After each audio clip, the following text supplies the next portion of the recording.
Nama aku Clara, dan hari ini aku mau berbagi sesuatu yang mungkin sangat pribadi. Sebuah cerita yang selama ini aku simpan sendiri, tentang bagaimana hidupku berubah drastis karena hutang suamiku. Kalian tahu, pernikahan itu indah, sampai suatu hari, suamiku, Adi, mengaku terlilit hutang besar pada temannya sendiri, Rama. Dan jalan keluar yang dia tawarkan kepadaku adalah neraka. Aku harus memberikan kenikmatan kepada Rama sebagai penebus hutang. Bayangkan, dijadikan objek, tubuhku ditumbalkan demi kesalahan orang lain.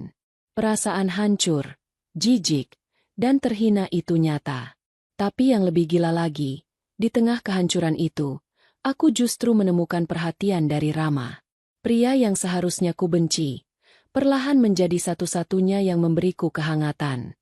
Ini adalah kisah tentang pengkhianatan ganda, tentang pilihan-pilihan sulit, dan tentang bagaimana sebuah pengorbanan bisa berujung pada sesuatu yang sama sekali tidak terduga. Siap mendengarkan ceritaku? Mari kita mulai. Langit senja di Semarang selalu punya cara menenangkan. Jingga dan ungu berbaur jadi satu. Tapi belakangan, bahkan keindahan itu tak bisa menembus dinding cemas yang melingkupi hatiku. Namaku Clara. Dulu, hidupku terasa sederhana, bahagia, dengan Adi, suamiku. Kami punya rumah kecil, impian sederhana, dan cinta yang kurasa cukup. Namun, entah sejak kapan, bayang-bayang itu mulai muncul. Awalnya hanya pertengkaran kecil soal uang, tagihan yang menumpuk, atau barang-barang yang mendadak hilang dari rumah. Adi, biasanya pria periang dan penuh ide, perlahan berubah. Ia sering melamun, tatapannya kosong, dan senyumnya hilang entah kemana. Ponselnya selalu menempel di tangannya, dan ia jadi sangat tertutup. Aku tahu ada sesuatu yang tidak beres, tapi setiap kali kutanya, ia hanya menjawab dengan nada kesal atau mengalihkan pembicaraan.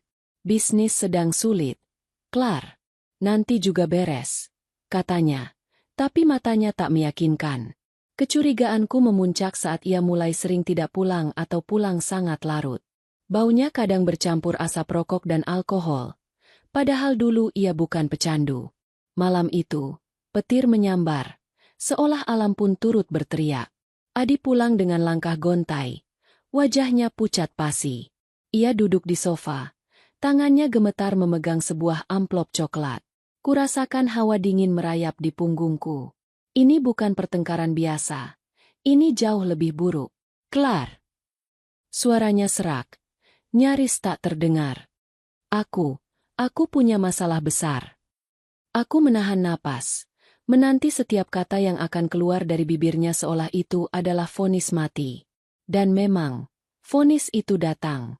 Adi mengaku, bisnis propertinya yang ia geluti diam-diam ternyata ambruk total. Ia berinvestasi terlalu jauh, dan kini, ia terlilit hutang yang sangat besar. Lebih parahnya, ia berhutang pada Rama, teman lama kami, yang juga dikenal sebagai rentenir berhati dingin. Jumlahnya, cukup untuk menghancurkan hidup kami berkeping-keping. Aku sudah coba segalanya. Klar, aku pinjam sana-sini, tapi tidak cukup. Ia tertunduk lesu. Rama menagih. Dia bilang kalau tidak lunas minggu ini, dia akan menyita semua yang kita punya. Bahkan nyawaku mungkin jadi taruhan. Aku merasakan darahku berdesir, marah, jijik, dan juga takut yang luar biasa. Bagaimana bisa ia sebodoh ini? Bagaimana bisa ia menyembunyikan ini dariku? Aku ingin berteriak, menamparnya. Tapi melihatnya begitu putus asa, aku malah merasa iba. Ia tampak begitu hancur. Malam itu, setelah pertengkaran hebat dan tangisan yang tak terbendung, Adi kembali berbicara.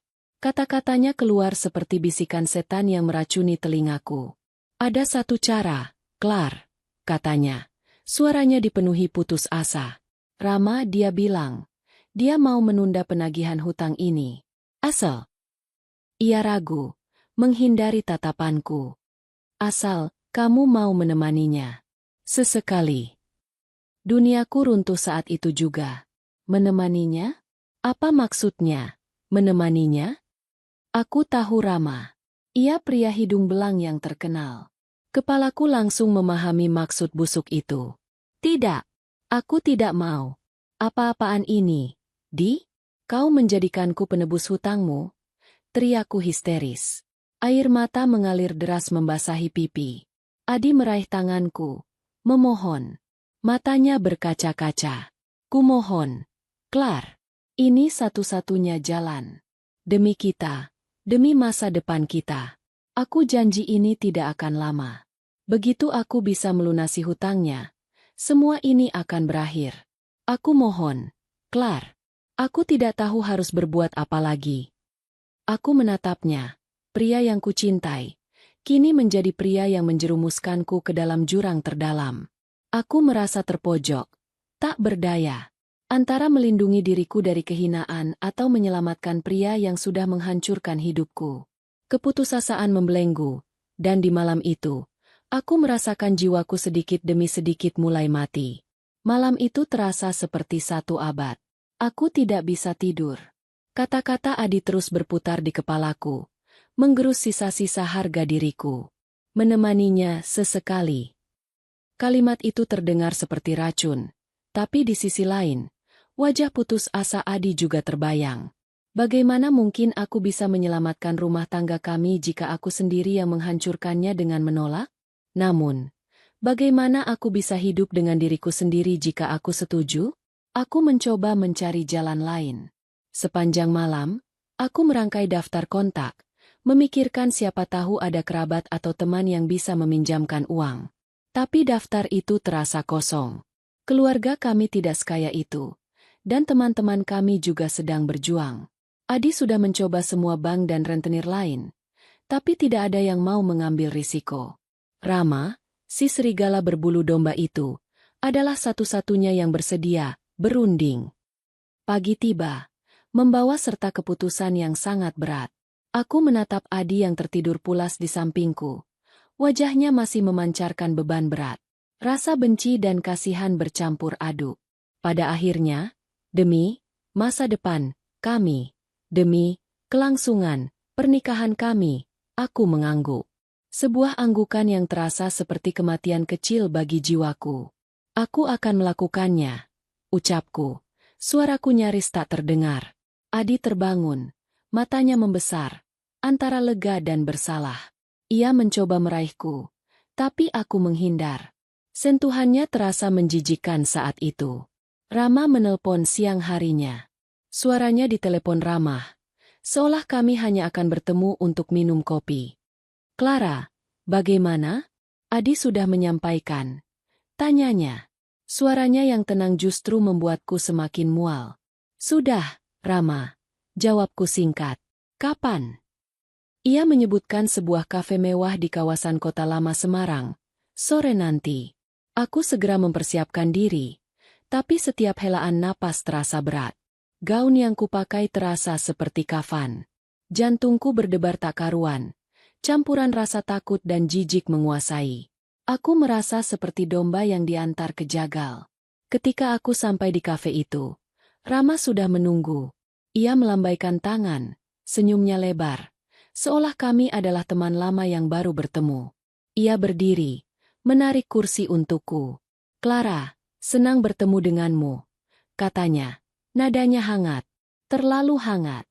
Ia terlihat rapi, karismatik, dengan setelan jas mahal. Jauh dari bayangan preman rentenir yang kubayangkan. Tapi itu justru membuatku semakin tidak nyaman. Seolah ia sengaja menampilkan sisi manusiawi yang memuakan. Kami duduk. Ia berbicara tentang bisnis, tentang Adi, seolah ia benar-benar peduli. Aku hanya mengangguk, berusaha menelan ludah yang terasa pahit. Aku terus menunggu inti dari pertemuan ini. Dan akhirnya, ia mengatakannya.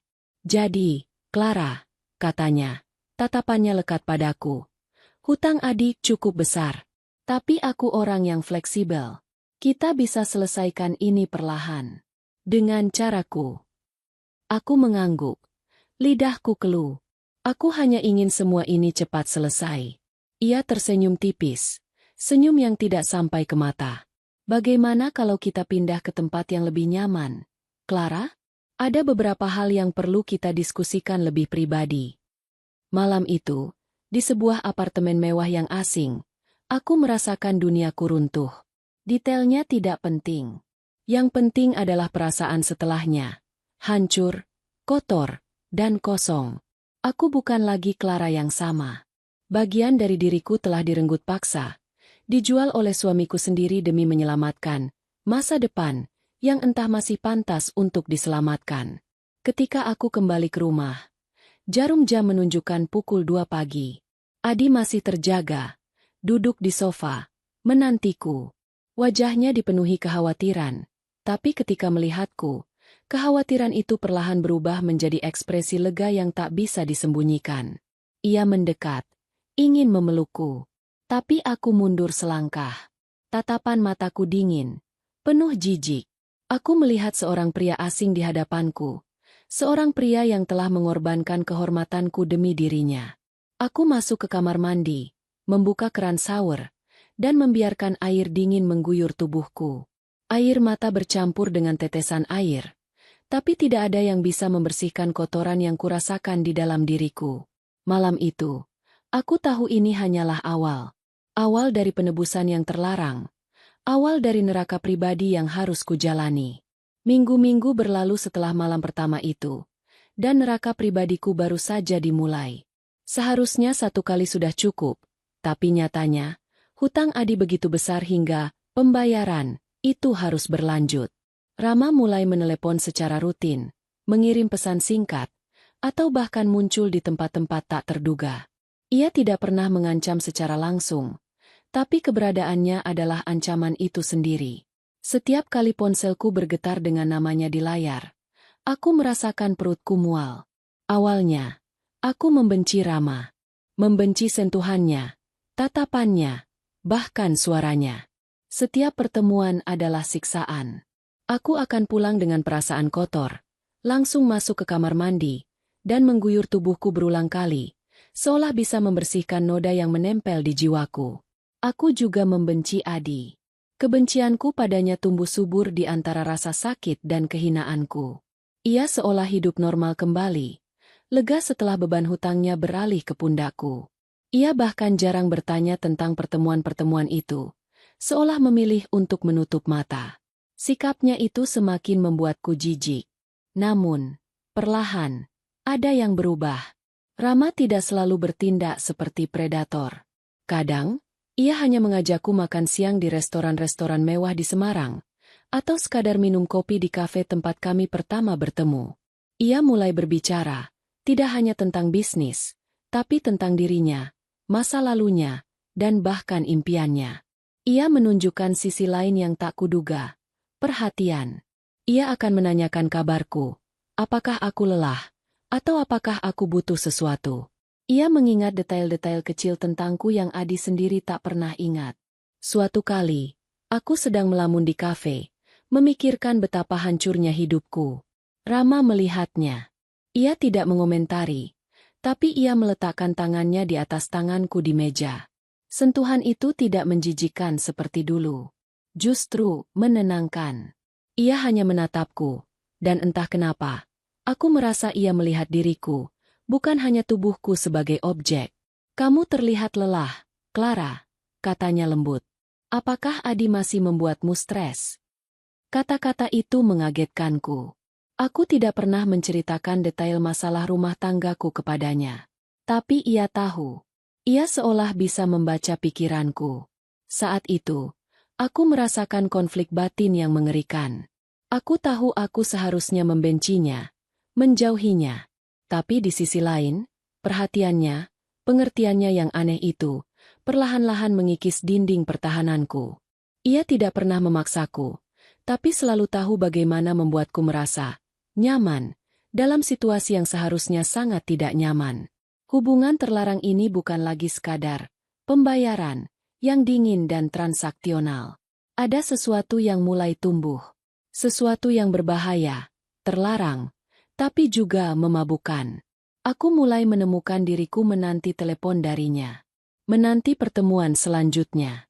Tidak lagi dengan rasa jijik mual, tapi dengan campuran rasa takut, penasaran, dan entah apa lagi yang tidak berani kuakui. Setiap kali kami bertemu, ia akan berbicara tentang hal-hal yang membuatku merasa berharga, sesuatu yang sudah lama tidak kudengar dari Adi. Ia memuji caraku berpikir, seleraku, bahkan senyumku. Aku mulai merasa hidup lagi, hidup di luar bayang-bayang kehancuran yang diciptakan Adi. Kebersamaan kami, anehnya, terasa seperti pelarian. Pelarian dari realitas pahit di rumah, dari suami yang seolah tak lagi melihatku sebagai seorang istri, melainkan sebagai alat penebus dosa. Aku tahu ini salah. Sangat salah. Aku mengkhianati pernikahanku. Tapi siapa yang menjerumuskanku ke dalam jurang ini? Suamiku sendiri. Dan kini, pria yang seharusnya menjadi sumber ketakutan dan kebencianku, perlahan menjadi satu-satunya orang yang memberiku perhatian tulus. Aku benci diriku yang mulai menyukainya. Benci diriku yang mulai mencari kenyamanan di dalam dekapan yang seharusnya haram. Lingkaran setan ini mengikatku semakin erat, dan aku tidak tahu bagaimana, atau apakah aku ingin melepaskan diri.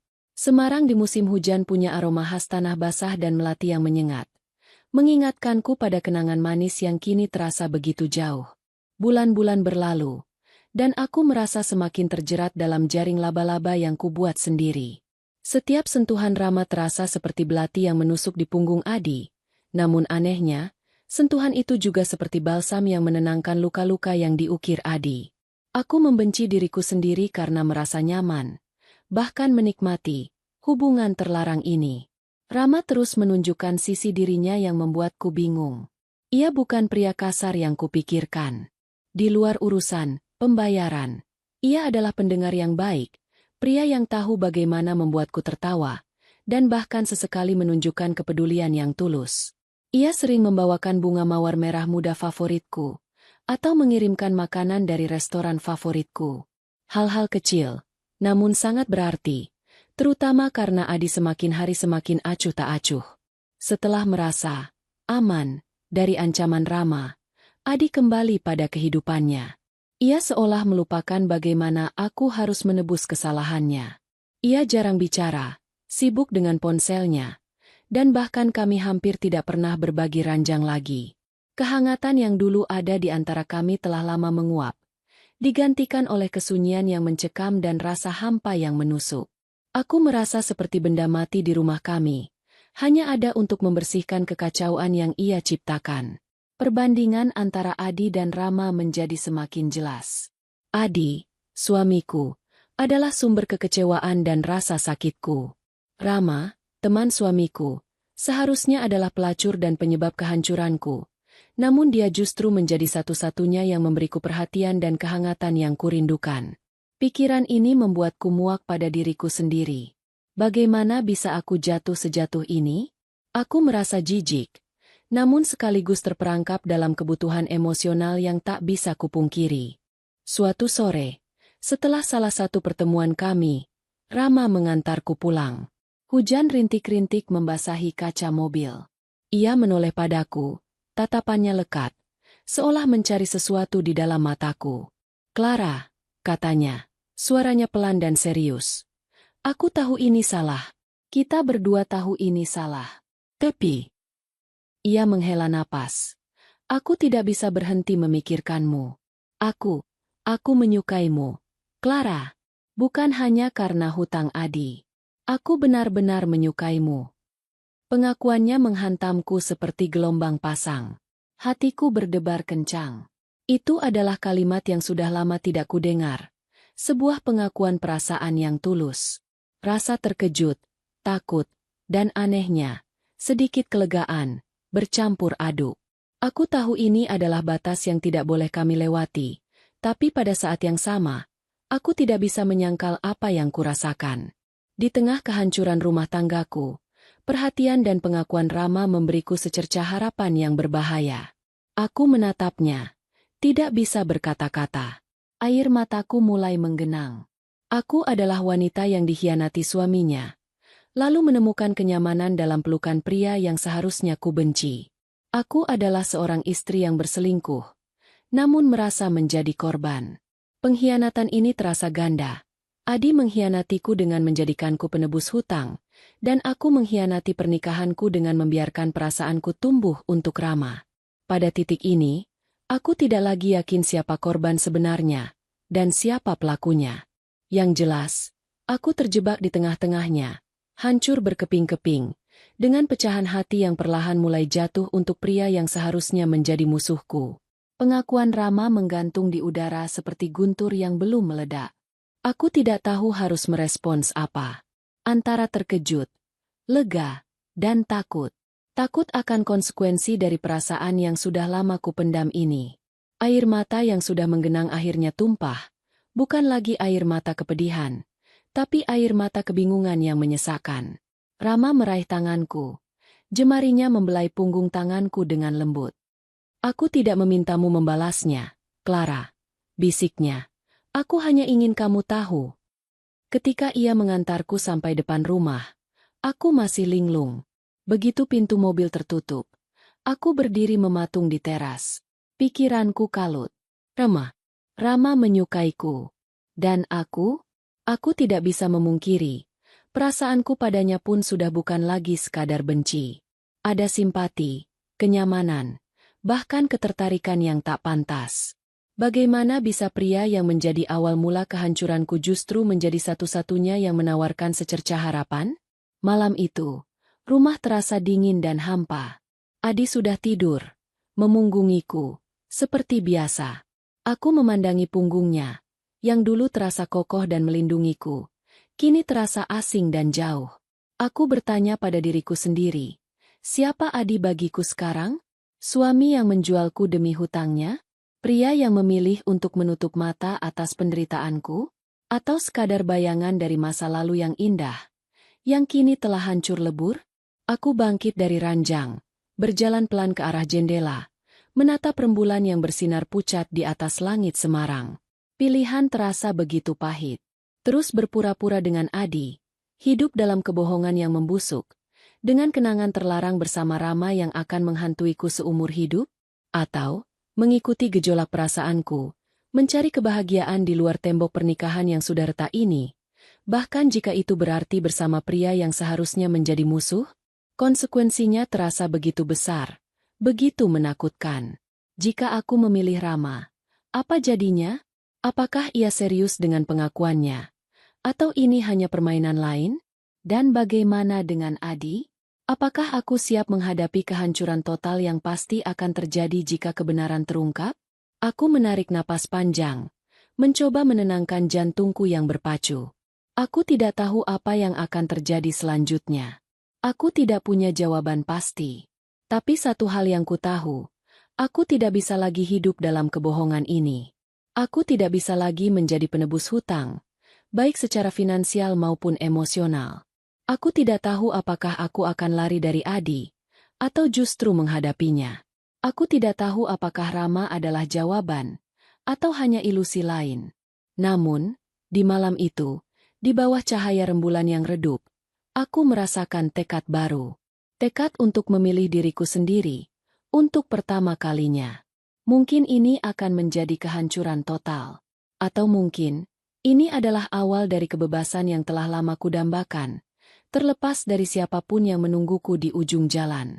Aku hanya ingin bisa bernapas lagi, tanpa beban hutang, tanpa beban kebohongan, dan tanpa beban pengkhianatan ganda yang telah menggerogoti jiwaku.